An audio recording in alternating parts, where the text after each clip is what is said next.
There is a dummy who dove into the lake just to get a flower and caught a cold. That's what I'll write.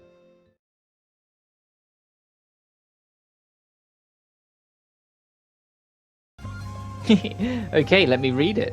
My life here isn't so bad, especially... That was the page I was reading earlier. Especially Zephy. I like spending time with him the most. Look, you gotta give me something, alright? The Madness playthrough is so sad as a whole. It's so miserable. So I was like, look, I'm maxing out Charlotta again. We're dating again. Okay, we're here. Even after leaving a day late to go fishing, we got here sooner than I thought we would. How surprising. I didn't know the temple existed so close to where humans live. It feels like someone might have come through here already. No, I think we're okay. I used to live nearby and I never knew this place existed. Yeah, and if powerful dragons were lurking around inside, I doubt anyone would make it very far. On top of that, the barriers that only witches can break through should be there too.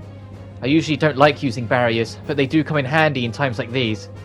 Right, okay, let's head inside. And on that note, welcome back to part 12 of Dragonstar Varnir's Madness route, where today we're breaking through the South Star Temple.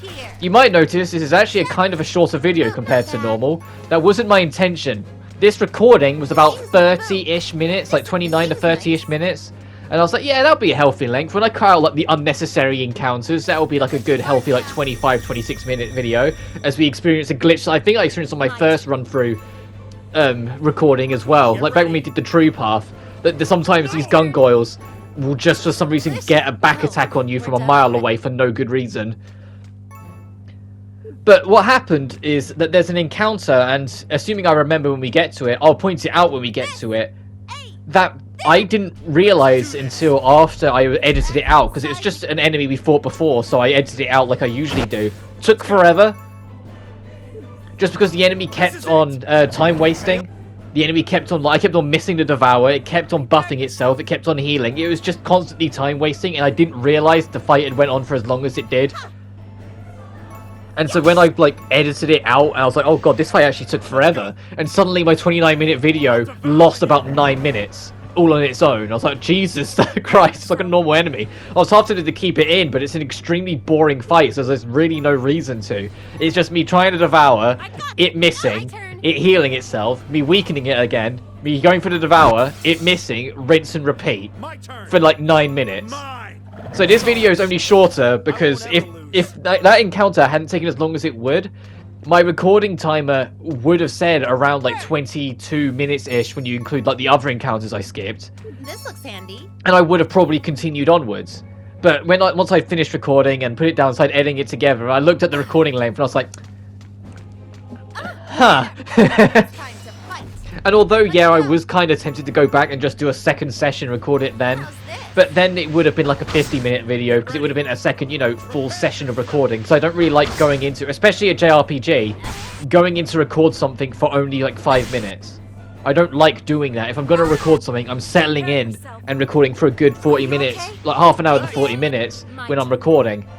It's good, like, yeah, there's other, like, exceptions, obviously, like, if I'm really in the spirit of it, and what I mean is, like, if I've got a lot of free time, more often than not, I will do like a 4-hour straight of recording and then just break it up into videos. But more often than not, I do about half an hour to 40 minutes straight of just playing the game. Then I will save it, find a safe point to stop, take it to the editing room and put down the basis of seeing what needs to be done before I start doing any vocal track over it. But that being said, assuming I can record Nocturne when it comes out, because we still don't know, Atlas haven't spoken about it, and like the more they don't talk about it, the more nervous I get that they're gonna like absolutely put in a recording block to stop me from being able to play Nocturne. But assuming they don't, that game will probably be where it will be me playing for like 4 hours straight and then me editing it up afterwards, because there is a lot of strategy and mind making and decision making and like 4D chess you have to play for a lot of that game when playing on normal or hard. I'll be playing on normal. I'm not going to play on merciful because I beat the game on normal on the original. Additionally, I'm standoffish on whether or not I'll use the other new feature they added to the remaster to kind of smoothen it up, which is in the original Nocturne you could only save at safe zones. You had to find these cylinders to save at, and they were your only way of saving. But in Shin Megami Tensei 4, they made it so you could save absolutely anywhere you ever wanted. You put it in your own, you put your life in your own hands, basically. You could save wherever the fuck you wanted. Nocturne Remaster has adopted that. It's adopted the save anywhere feature instead of the manual save. So, the game's not built with it in mind, but for recording, it will be extremely helpful. So I'm kind of, we'll see. Like, early on in the game, since there will be no real reason to use it, I'll probably only use it when I need to wrap up a recording. Like, say, just before a boss fight. If say we clear out the whole first dungeon takes you a while, because you go for it, like, 3 times, technically. Because you go for it once before the game actually introduces combat to you. Then you kind of get, you get an idea of the mystery, and you have to run through it again. And then you actually get the demonic blood in you become introduced to the combat mechanics, and then the entire first area becomes the dungeon it was intended to be, and you have to fight your way through it. This seems useful. So, going through it several times, I'll probably, want to show off as much as I can, and so I'll be showing it off a fair bit.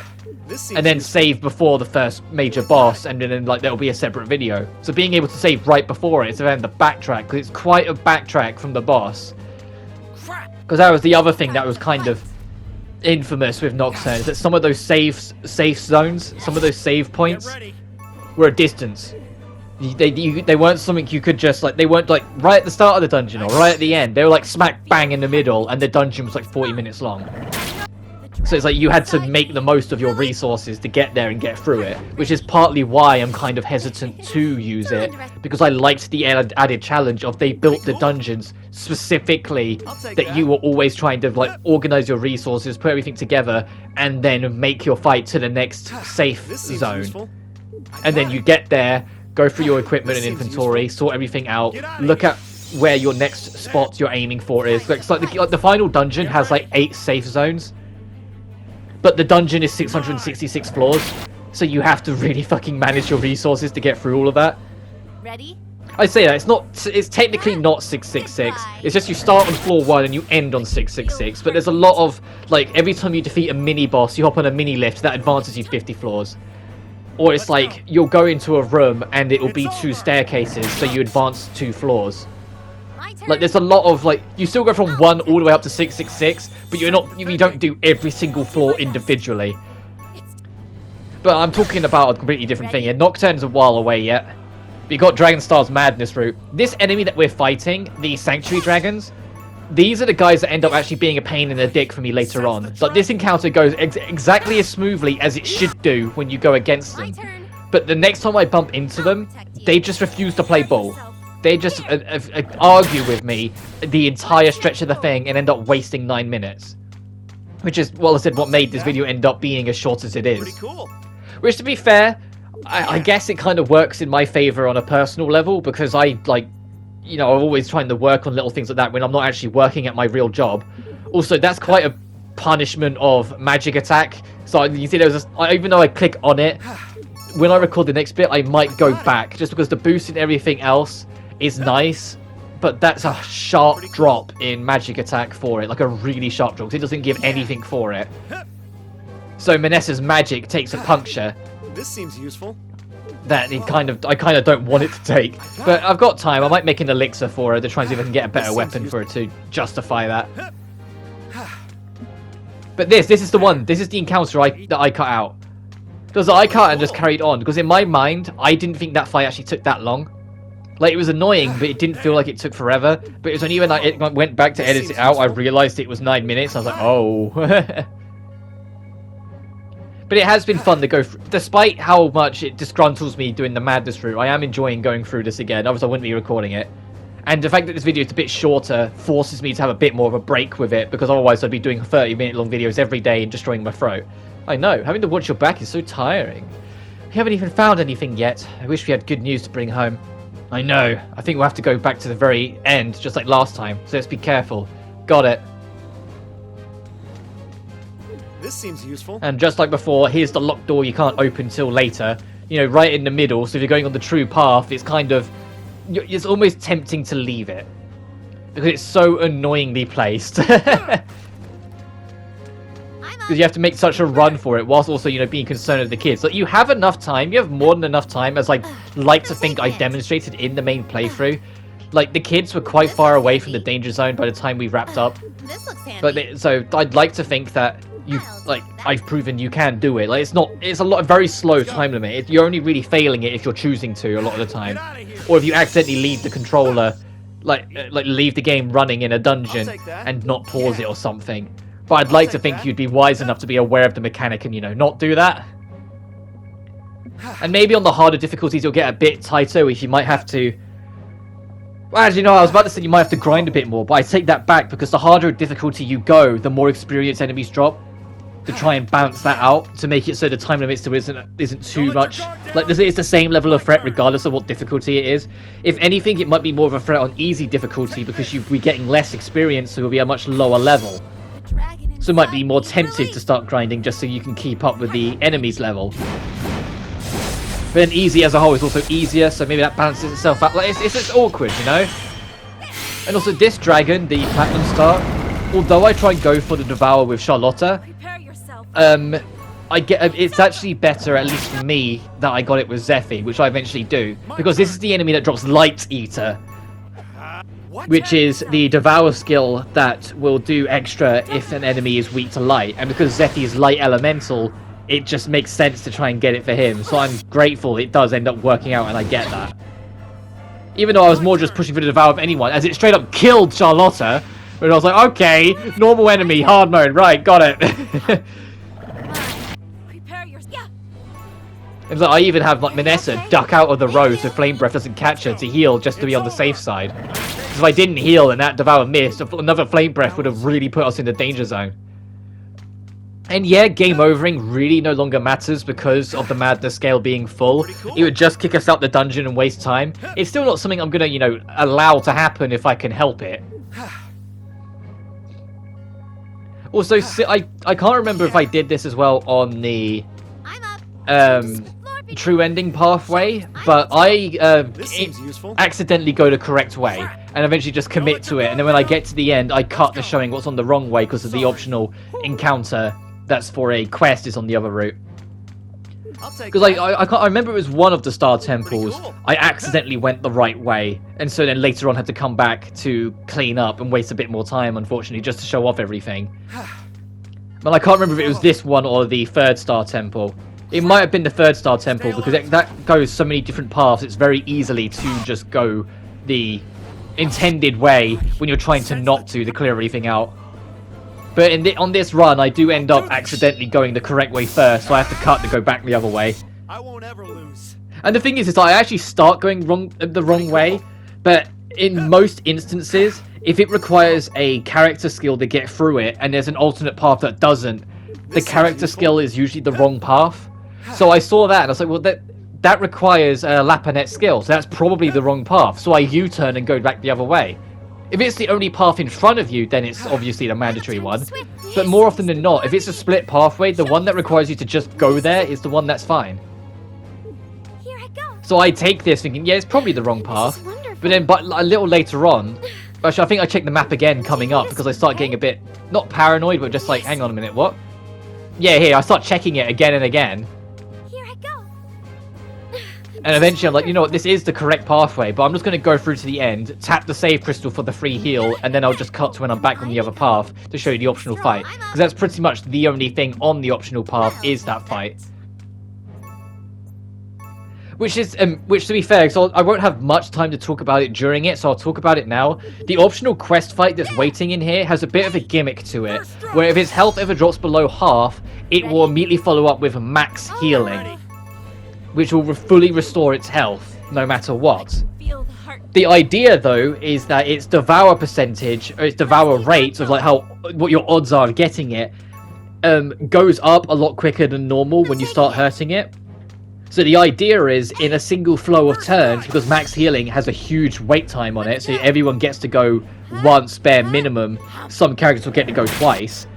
Let's go. You have to weaken it as much as possible, and then on the last gasp, push for a devour and try and get it. And if you miss it, then well, it'll just heal and you try again. My turn. And the fight takes me like 2 or 3 minutes, so it doesn't take too long, because I went into it thinking it'd be the same as it was on the normal fight, where it heals itself a bit, but it doesn't use max healing.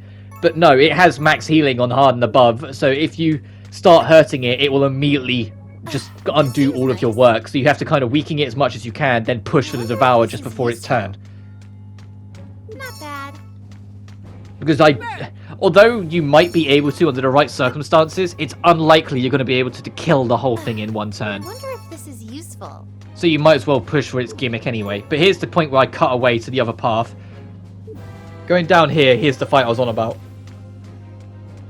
But yeah, as I was saying, it's probably a good thing that every now and then I end up making these shorter videos. More so because, Beside me. and I've talked about it a lot over the years, but my throat just has never been the most accustomed for talking. When I was growing up, I was extremely antisocial and avoided talking at all costs, really. Who wants to And die so I first? guess, like most things, if you don't use it for most of your life and then suddenly you use it a lot, my throat fights me every now and then. You hear it every now and then, like in videos, even like older ones, where my throat will go, or I'll have to like have a glass of water, especially during live streams. In live streams, I almost always have a bottle of water with me because my throat just won't manage otherwise. Or like when I'm voicing Durandal and doing his super deep voice, and it suddenly sounds like I'm dying 2 seconds later. It's because I'm testing my throat more than it can do. Thank you.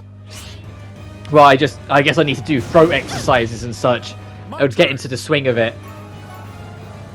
So actually having shorter-ish videos hovering around 20 minutes is probably good for me. At least right now, until my throat starts getting stronger and stronger as time goes by and by. Because I'd like to think it has got a lot better anyway. Like when I watch some of my old stuff, other than the fact that my confidence has got a lot better, because nowadays it's natural to me. I'm in my comfort zone every time I click record. I just click go and start chatting. Even if it's all bollocks, I'm still talking, you know? But it's not like, say, in my older Let's Plays, even when I started like getting more into the swing of it, like I watched my Neptunia Let's Play, where like I'd say Final Fantasy 15 as a whole, especially in the later half of it, is where I really started breaking into my comfort zone properly. Like where I really started to feel like I knew what I was doing, I knew what I wanted to do, I knew how to kind of compose myself, I knew what I wanted to talk about, and I kind of went from there. Like that was kind of like the biggest turning point. It's like for everything, where it felt like after Final Fantasy 15, every Let's Play I've done has been more standard procedure. Like I've known what I wanted to do, I've known how to handle it. The upload schedule has been more consistent as a whole. Like it's usually 5 uploads a week, give or take. The odd one where I miss one. And if I do, there's usually a good reason for it, and I usually explain the following video or whatever if there's not. But as a whole, it's been like I said, it's been pretty consistent since then. And I've been in my comfort zone since then. But when I watch back, say, even like things that came straight after it, like Neptunia, I'll say Neptunia was a little after it, but still, like my tone of voice doesn't have as much with it as it does nowadays. Like I feel like I'm continuing to improve in subtle ways. And at some point, I am going to get another new mic, because this microphone that I've had since Sonic Mania, well, I've had it since Sonic Mania. It's starting to outstay its welcome, and the audio quality of it I wish was just a little bit better. I don't think the audio quality is ever going to be perfect, because recording straight from a PlayStation console, you plug the microphone into your controller, so it has to go through the controller to connect. And so although the audio quality will get slightly better going from a PS4 to a PS5 controller, I don't think it will ever be perfect unless I get a proper setup. But if I'm going for a proper setup, that would be at a time where I've got a proper PC setup, got a full-on capture card and the full bee's knees sort of thing to do it properly. And if that day ever comes, it'll be when I'm actually earning decent money, because I earn fuck all at my current job, and I'm not afraid to say that because I've been there for nearly 4 years and I haven't got and I really don't get paid well. This looks handy. But it is the nature of life. Until money's in a better position, I can't in any good conscience be like, oh yes, when I get all this sorted out, so yes, I'll do it at some point this year. It's not going to happen. I don't have the money to do it. But that being said, that optional mini-boss quest thing is dealt with, and so I'm going to wrap up this slightly shorter than normal video. So, next time on Dragonstar VARNIR, we're going to push to the very end of the South Star Temple to try and take on the second dragon and try and find more secrets about what's going on here. But until then, you guys take care now. Peace.